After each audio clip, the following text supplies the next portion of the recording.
You are very welcome to an episode of the Pre-Drinks podcast brought to you by Slight Motif. I can't do it, unfortunately, because the theme song's playing. We have the talented, I don't even know how to explain you, like words cannot explain you. It is LukeFly in the building. Hello, happy to be here. I wish we had your tagline as well. LukeFly. Yeah. No, you have to do your tagline like LukeFly. Amazing, I love it. Welcome to the show. I'm glad to be here. We are delighted to have you. A lot of stuff has been happening for you recently. Mm-hmm. First, we have to give them a round of applause. Okay. Sorry, wrong one. No shit. Oh my god, the host is drunk. Third time lucky. Congratulations on releasing the mixtape, the EP with George. Thanks very much, man. That's what the round of applause is for. Yeah. Carry on. No, I was just going to say a lot of things have been happening for you, and that being one of the kind of main things that's going on at the moment. Yeah, I mean, it doesn't feel real that the tape's out now. Yeah. It's just like, because it's been in the works since like September 2021.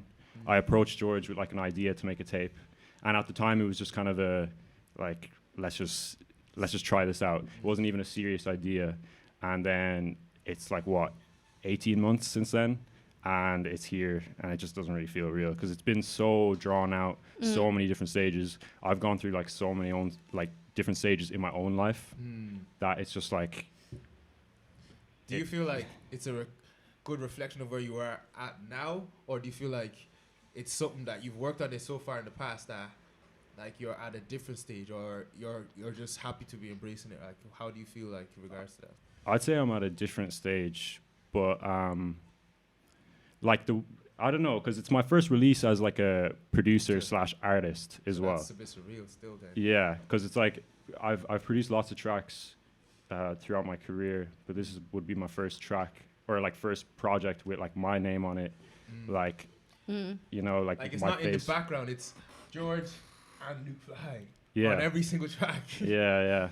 So that's like very different because before, let's say I produce a track. Let's say I've produced a lot for Sequence. Tracks with him, we'd work on the song together. I'd be involved in making the song, but then like it's his track. He does whatever he wants with it. Like it may come out in like a year and a half, may come out in like 3 months. I don't have anything to do with like the rollout of it or anything like that. While this, I was involved like every step of the way. Yeah. Do you think that like the creative process kind of changed over time? Because obviously you've been working on it for so long, or was it always like the same 6 tracks and the same idea for the whole time? Well, I remember Isaiah Rashad had just released his album when we first came up with the idea for it. And we were cold album, by the way. Yeah, sick album. But we were both obsessed with that album when it came out. So I put forward, like, I was just making those kind of beats because I make different beats like every week. Basically, whatever music I'm listening to that I'm inspired by, I make that, or I try to make something inspired by that. So that week, essentially, or those 2 weeks, I was like super inspired by that album in particular. So I was like, let's make an album that sounds like this. And I think one track on the tape ended up from that like original idea. Like, so yeah. Do you want to tell us what track that was? It was Headshot. Yeah. That's one of my two favorite tracks on the album is Headshot and Paid to Play. Really? So the fact that you said that, it just shows that even from 18 months ago, if that was what was inspiring you, it's still very relevant sound right now anyways. I have so many questions on this because it's like a masterpiece that has been put together. Every song nearly has a different vibe. Like there's stuff that's like heavy hitting, there's stuff that's more relaxed, there's just different vibes going on nearly in each track. But yeah, it all still sounds like one project. I don't even know. Like people tell me that. Well, in terms of George's half, I feel like George definitely has a sound and the way he raps. So that's going to like come through on a lot of his tracks. And like production definitely shapes him and what he's going to do. But in terms of like what I did, I couldn't tell you, like, because people have told me that I have a sound that I retain through each like beat I make, but I Yeah. make different kinds Type of of beats all the beats. time.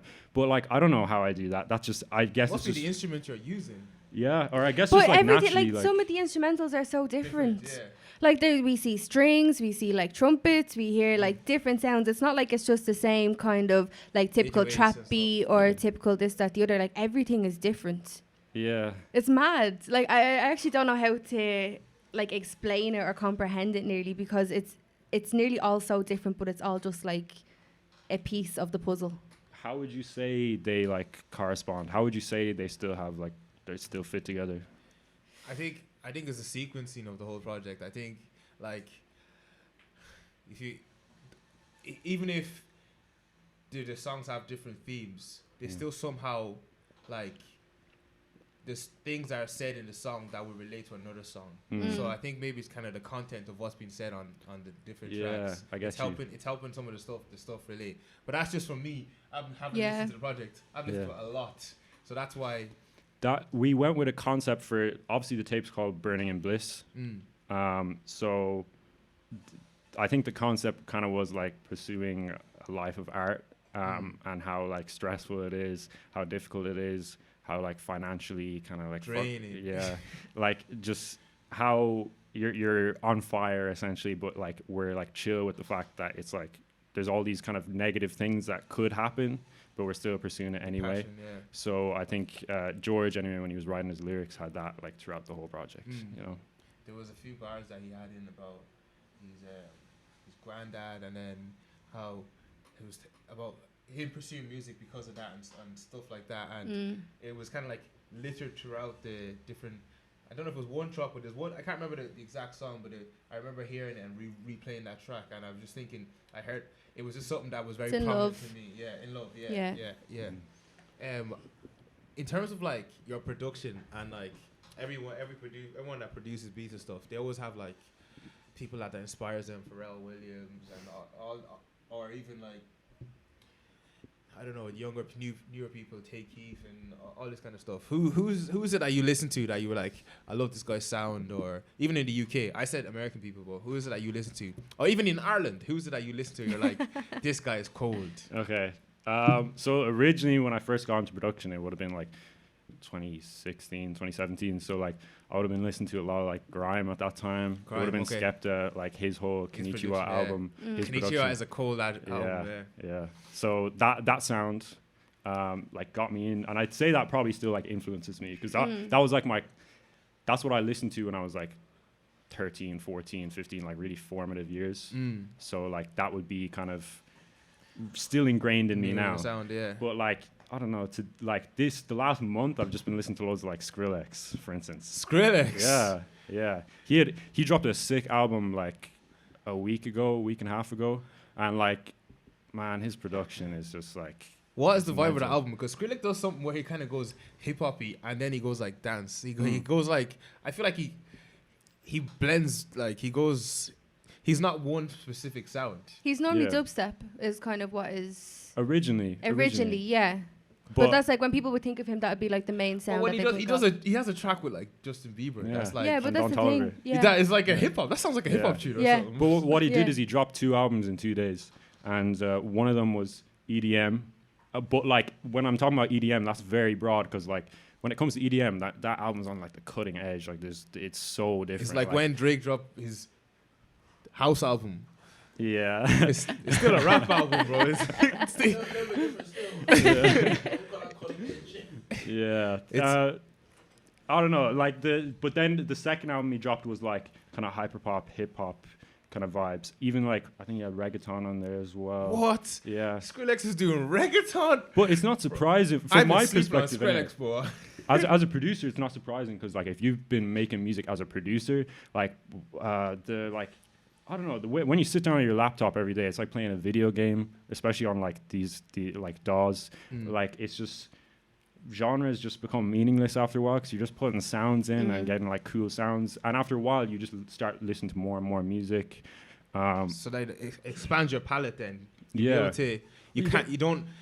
It's nearly like I don't know if I'm overstepping, but if I presume if you're doing it for so long and like you're saying it's like you're just putting sounds together, it's nearly like if you're really good at the craft, you should be able to do anything really. Yeah.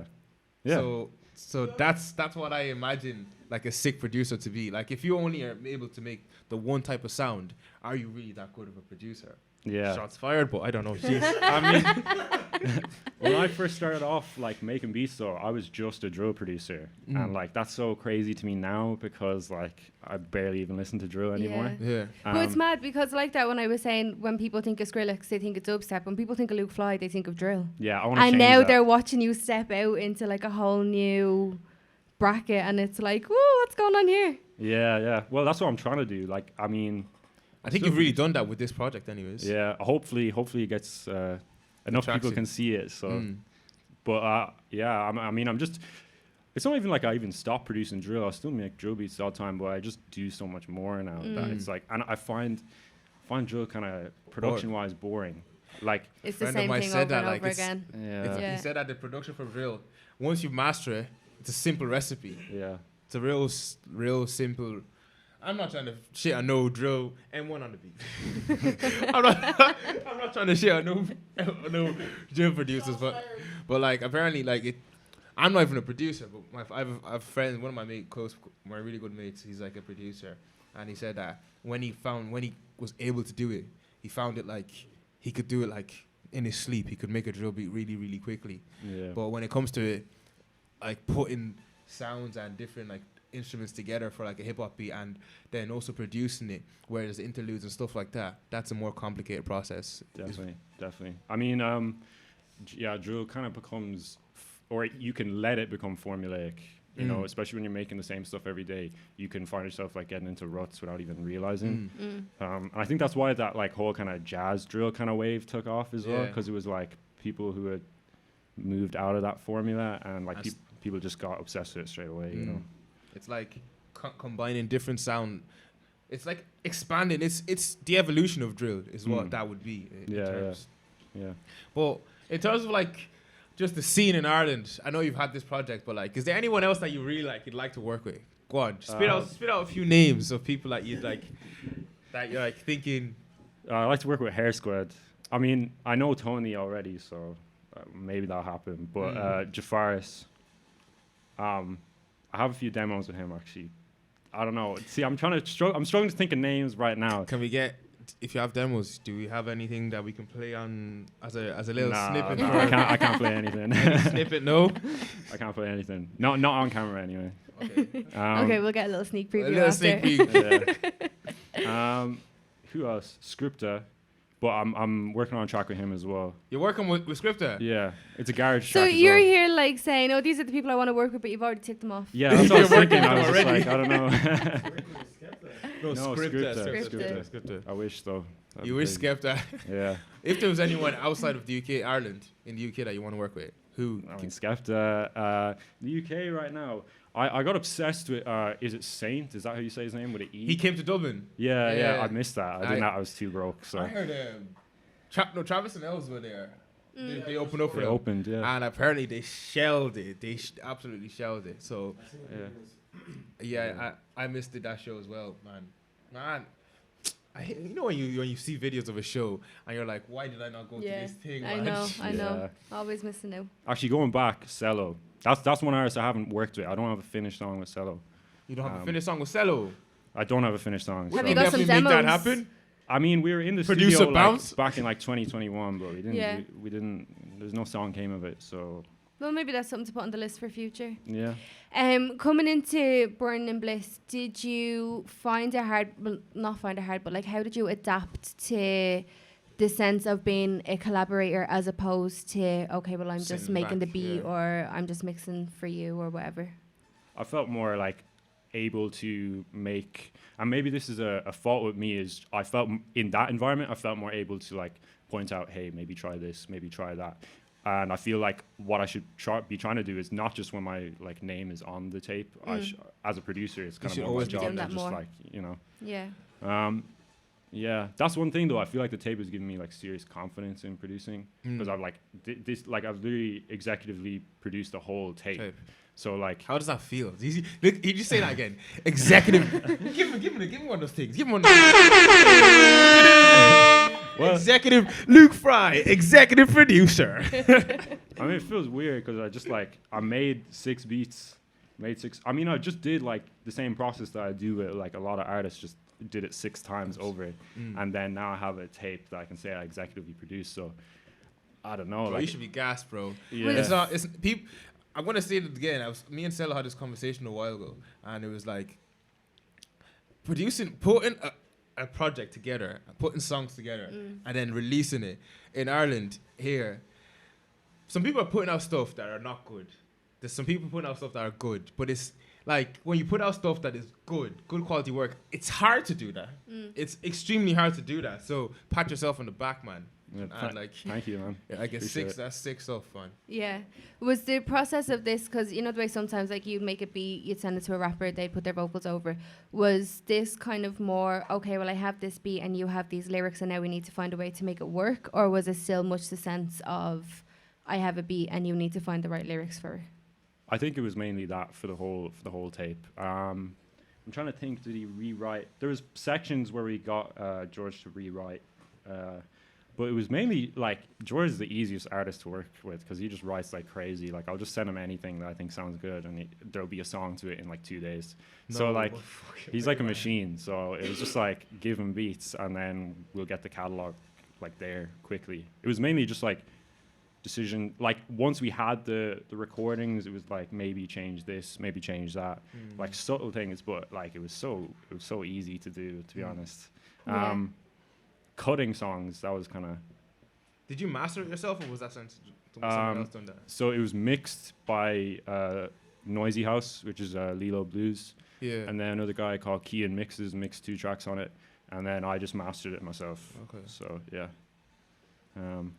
Yeah, so like pretty like self-made project. Like I did the graphic design for the 2 singles and not the actual tape, but I did like the track list as well. So I don't know. It just feels it's different this time because I wouldn't necessarily have my hands on like everything. Aspect, Yeah. you know. Do you find that draining, or did you like, have you like, did it spark something and you be like, I want to do this again? Yeah, exactly. It's invigorating. It's the opposite of draining because that's one thing that I dislike about like producing for a lot of artists, where you kind of have this relationship if you're just there to give them a beat and then they leave.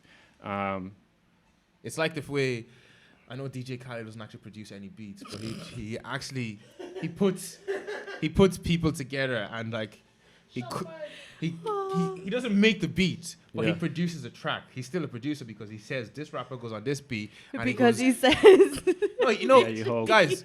You guys are Another one. downplaying DJ Khaled's albums. another one.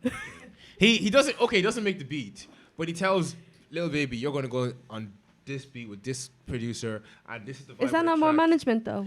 That's producing still. It is It depends on How you look at me. I mean, the That's- terms of like executive producing is like Just so, because you're not like, loose. making the beat doesn't mean you're not actually making the song. He's making a song there and that. Yeah.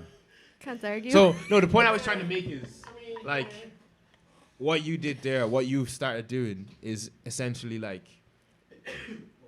what the likes of DJ Khaled and even Metro Boomin's last album, stuff like that. Okay, I'm happy for you to compare him to Metro Boom, but stop comparing him to DJ Khaled, please.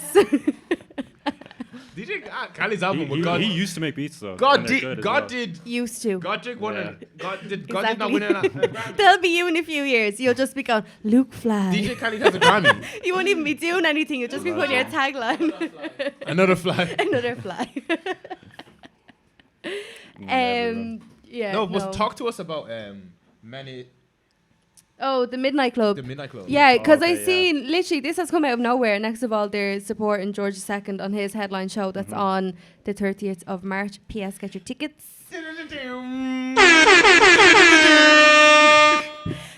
I only found out recently that you were a member of Midnight Club. So, kind of, what's the background there or the story with them? So how I describe us as like a group essentially, producers and artists. Everything's in-house. We have graphic designers, we have producers, artists, engineers, and I mean, first we're going to be making music, but it's not just producers and artists. It's all, we make it all together. Like every song, like we all, at least 3 people have input on it, if not more. So like the music we're making sounds incredible because like everyone in our group, like from my perspective, is just so talented, and we have like all that talent being inputted on tracks. Like, it's just crazy. So like, it's probably some of the best music like I've ever worked on. You'll give us. Is there any snippets you can play for us? Again, after the show. Literally. Man, Totally just trying to wants hear all the music, previews. bro. I want to hear music. If people come to the show, they'll be able to hear it. Yeah. Okay. Some So when they're doing supports, are we going to get all like unreleased stuff that is essentially just Midnight Club, or are we going to be able to hear? Not are we going to be able to hear, because I want to hear all the unreleased stuff, but are people going to be performing their own songs? No, it's gonna be mainly like Midnight Club songs, but like within Midnight Club, there's songs that have maybe just Screw and Shags on them, or there's songs that have Hayden Balmain, he's another artist, him and just Shags, or like different combos. You know, some people have like solo tracks as well. Keep spilling this on myself, man. So you're too excited, bro. Yeah. But yeah, like we're aiming to do like see what Gliders are doing. I don't want to act like we're copying them, but they are an inspiration for sure. They have like Thomas Kettle involved. I'm not sure if he's like a part of their group, but like we have. Who's the one that does all the videos, man? Sam Fallover. Bro, that guy. Yeah. That guy. Bro, I don't know what they're paying him. They need to double that. Yeah.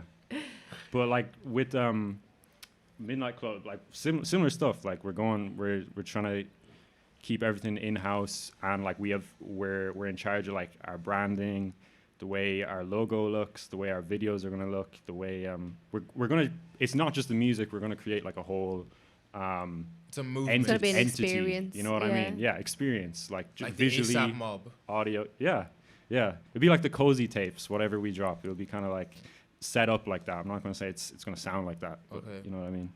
Interesting. I was going to say, is there ever like too many opinions that you butt heads, gonna but it's say probably that, not even yeah. at that stage yet, is it? Still early days. You'd be surprised though.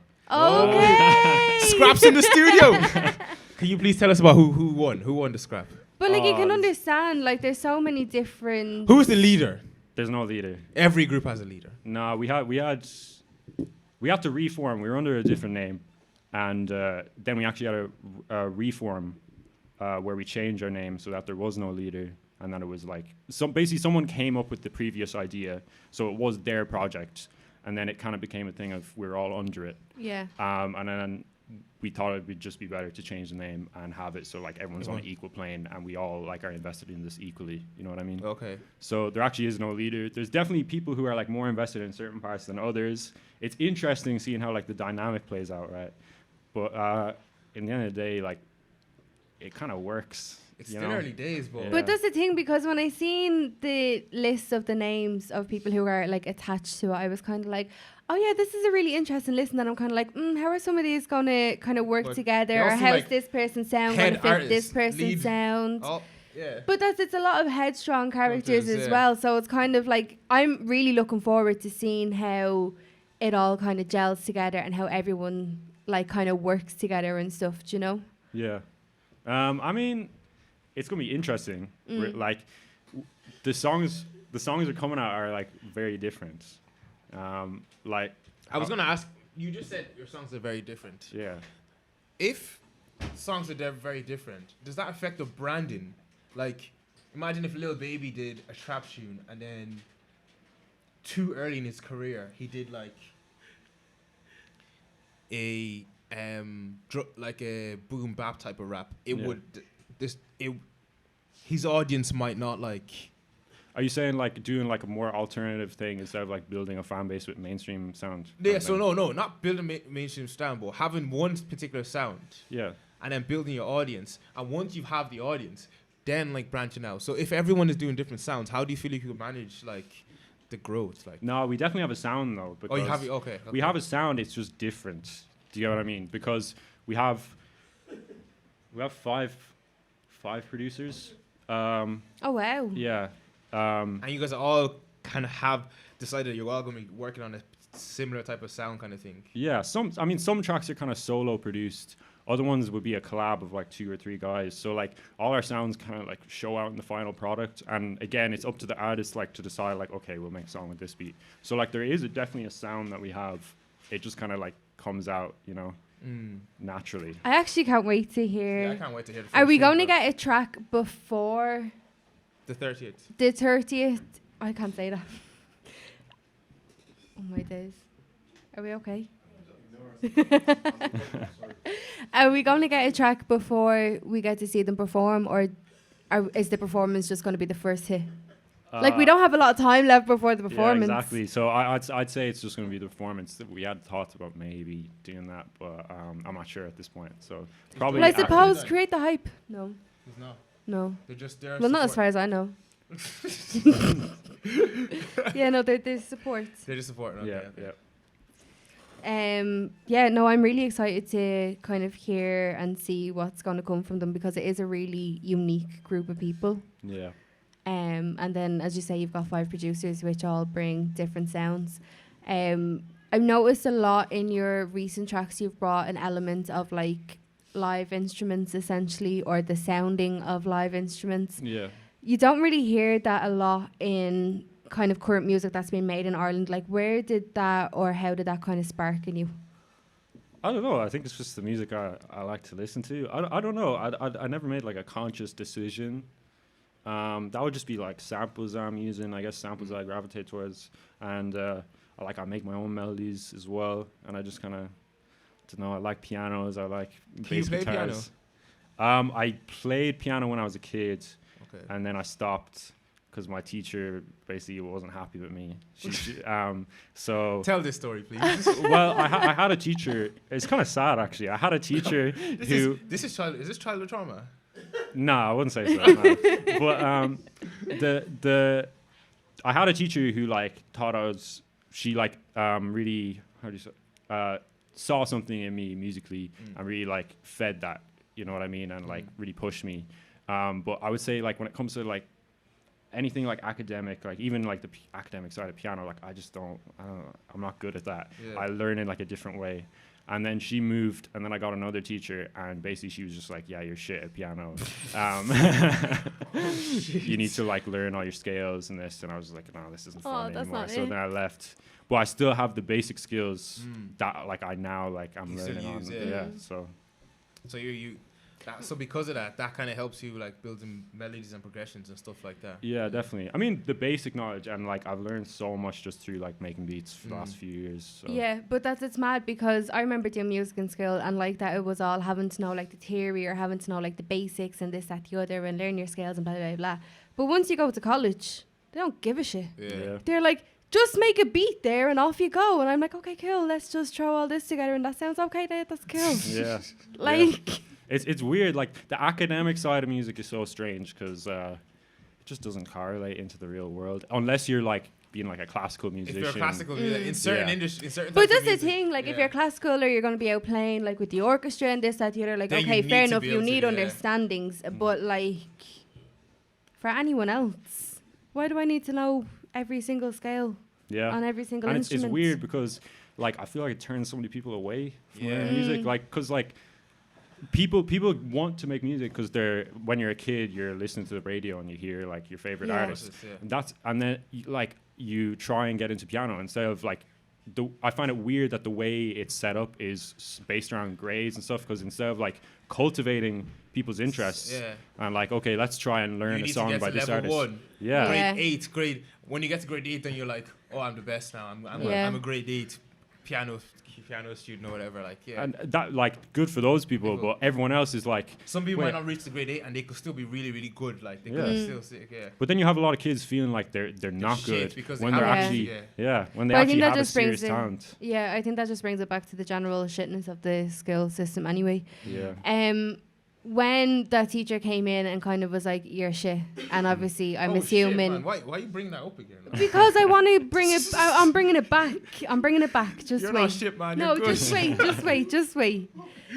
So I'm assuming you took a step back from it at that stage, going, why would I learn if they're going to just say that I'm Yeah. crap, basically? I was quite young, and I think I just kind of naturally was like, oh, this didn't like realize, but I was just like, oh, this I don't know, piano lessons aren't as fun anymore. I'm Yeah. just gonna like didn't have passion, didn't want to go anymore. So at what stage did you come back to it? Like, was the kind of spark always there in you and you just weren't able to execute it? And then at what stage did you go, oh, I'm just going to give it a go? Well, it's kind of funny because like now, when I first started making beats, I had no clue how to make melodies, and I just kind of freestyle it. Now I have like a plugin that like I can use my knowledge of music theory, but it like makes the process of making melodies like chords a lot quicker.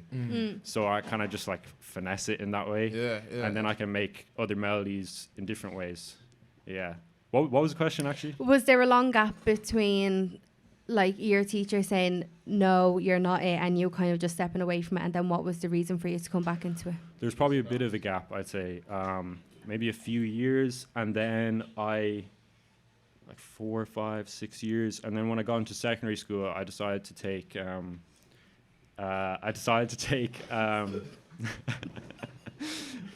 music in junior cert, and I did it for leaving cert, man. really, Yeah. what was it like?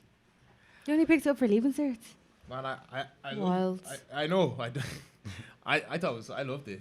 Yeah, Yeah, I think I got like a C in it. Yeah. do you play an instrument? You. Play drums. Oh, okay, Yeah. cool. I Yeah, was I've just always about wanted to get say, into yeah, you drums. have to have like either an Yeah. instrument or sing. I was playing drums, like Yeah. I was kind of self-taught. So when I got to that fifth Did you year, have to have levels? What? Did you have to have like your levels? I just Your grades or whatever they're called? No. I was. They just what they get you to do is you have to do like I think it's like 6 pieces. I did 2 solo pieces, and I think like 4 pieces are like I was drumming for somebody, and then I sang as well. Good for Wow. you. Damn. I didn't sing by myself, duet. Yeah. See, like when I was in junior cert as well, it was like similar. I just self-taught. Yeah. Like I didn't have grades, and in fact, like for my my actual like exam, I had like it was just for my You were actual listening to exam, it, it was like it was like a program. So I just found went up on YouTube, and you can type in basically any song, and put in the words like Synth-Asia, and it's a program where like the notes like come down and you can visualize them. So like I had to learn 3 songs for my grades, but I didn't bother learning how to actually read music like you're supposed to. So I just looked this up on YouTube, and I just played the video, like paused it, like learned those notes, played the next like 10 seconds, learned those notes. And I just did that for my whole exam, way. and then just like And did the exam that way. And you finessed the whole exam. Yeah. That is mad. Yeah, for mine, I did something similar. I didn't actually learn how to like, this for drumming, there's drumming notes. Yeah.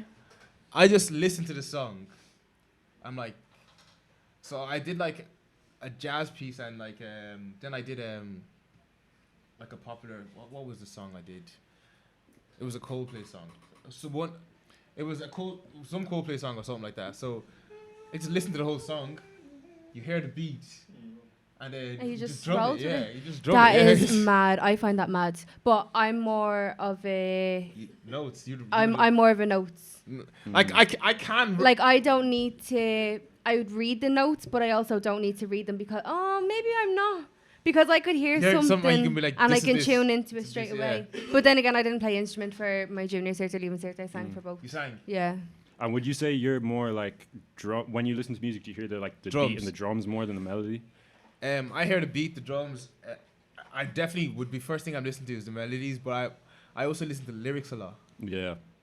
That's just the kind of person I am. I'm trying to hear what are you trying to say, and then I'm like trying to hear what you're trying to say. Then I'm kind of weird in the sense of I'm listening to what the person's trying to say. I'm listening to the drums, and then I'm also listening to like different like production techniques. Like if they say something like stereo panning, where the sound goes from left to right here, and like all those little things. Yeah. I'm listening to all of those, Yeah. and then I'm like, So you've got a producer there. Yeah. that's how I listen to music. Damn. yeah. I don't, and then if the melody is good, I'm already in. Yeah. But I'm listening to like, he says stuff about like whatever he raps. If the producer's able to like produce that in the beats, in the sound, that's how I hear. That's what I'm listening. But to. that's something that you do a lot because when you listen to your tracks, there's always when you listen to the back of the track, if that makes sense. There's always these little like ad libs, or like you're using things to make something, and you have like even like the backing part is doing the little panning bit and like stuff like that. I don't even know how to like describe it. I feel like I'm not even giving it justice at this point in I time. think the only reason I do that is because of you hear of when I was in school and I was in music class. Yeah. You learned about all of it. So Yeah. then I'm like always consciously, Yeah. is this person able to do this on this track and stuff? Yeah. This conversation then, got very like, technical. Are you doing that because of songs that you listen to and you go, okay, well that works well, or are you just doing this off your own ear, going, oh, I think this might work, let's give it a shot?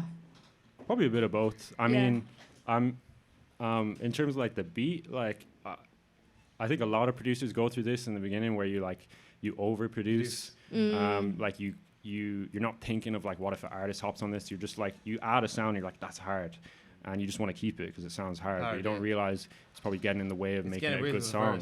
Yeah. So like, I think I'm like trying to overproduces. Yeah. He was a sick producer, no? He used to overproduce. Do you find it hard to walk away from stuff then, or like do you need to get another pair of ears on it, or kind of how do you stop yourself from overproducing? I don't have to anymore. I feel like I'm pretty good at just kind of like knowing what's up. And I do like to push the boundaries of like, but I feel like I know at this point like how much can I do where it sounds full and sounds good without inhibiting like the artist space. You know what I mean? So yeah. Do you know what I've always wondered, like J. Cole's team Dreamville, they're able to do it. Kendrick's team are able to do it. It basically sounds like two different beats, an interlude, and then the vibe of the song completely changed for the second half of the song. How the fuck does that happen?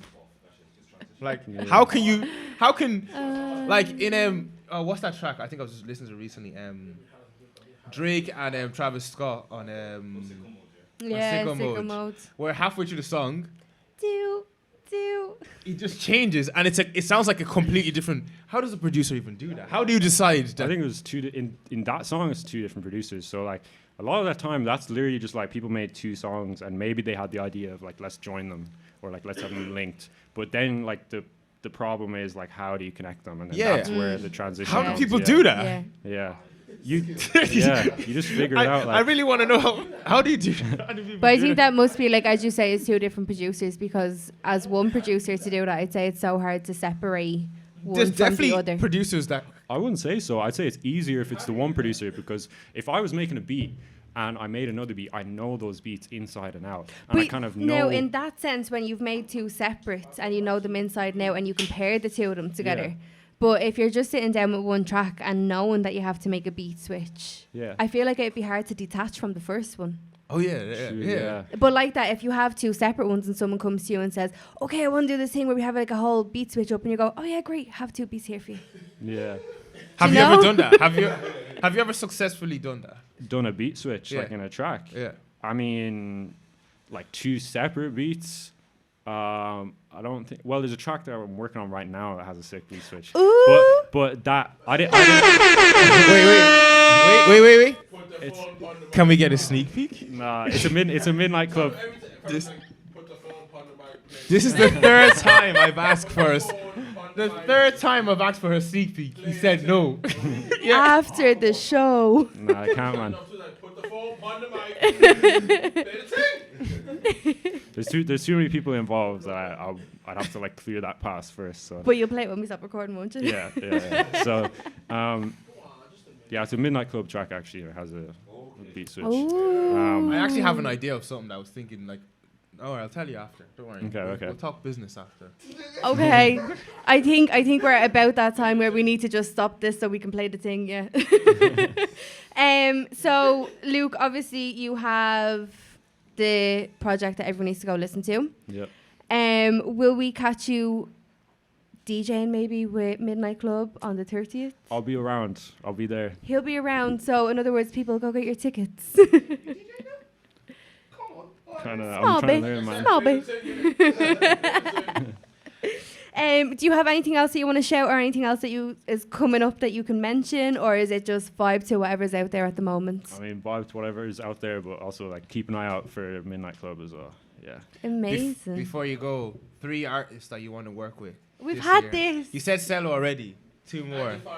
And But there's stuff in the works. Cello, Jafaris, and no one that you've already said. No one that you actually have worked Maverick with. Sabre. Ooh. Maverick Sabre. Yeah. He's down in Wexford. Scripter can sort that out. Yeah. Scripter can sort that out. Uh, Jafaris is down in Wexford, no? Or Magic Sabre is down in Maverick Wexford. Sabre. Is he? He's from New Ross. No? Yeah, he is. Yeah. They know each other. Like, No way. Scripter I thought you were I from think Dublin. That's class. their families are like, connected and stuff. Yeah. Wow. Maverick Sabre is connected to Scripter. Yeah. You heard it first on the Pre-Drink Show. Oh man. It's the gas noise for me. So Maverick Sabre, Cello, and Jafaris, you said. Jafaris, yeah. And Okay. Scripter, of course. You already have someone that works with Scripter. Right, Yeah. hold on. We're giving you 1 year. I'm 1 giving year. you 3 months, bro. So what's the date? Today's date is 11th of the March. 11th of March. By the 11th Okay. of March, This day next 2024, year, we're going to sit here with and 3 you're of going to those tell tracks. us about those 3 tracks. Okay. Simple as. Okay, thank you so much for coming on, for having a chat with us and giving us a bit of an insight into the work that you do. Thanks very much. It's been fantastic to have you on, bro. Yeah. Come back. Great to be here. Thank you to everyone who has tuned in, who has watched us on YouTube or listened to us on all podcast platforms. Make sure to oh my god, I can't do finish it. Make sure to follow the Pre-Drinks Show on podcast. Oh my god, on all podcast platforms. And like and follow Slight Motif on all social media platforms. And follow to stay me. in the Go on, plug yourself. Tolu Asemota. Just spend TOLU, you'll find me, man. Come on, man. No. You can find me.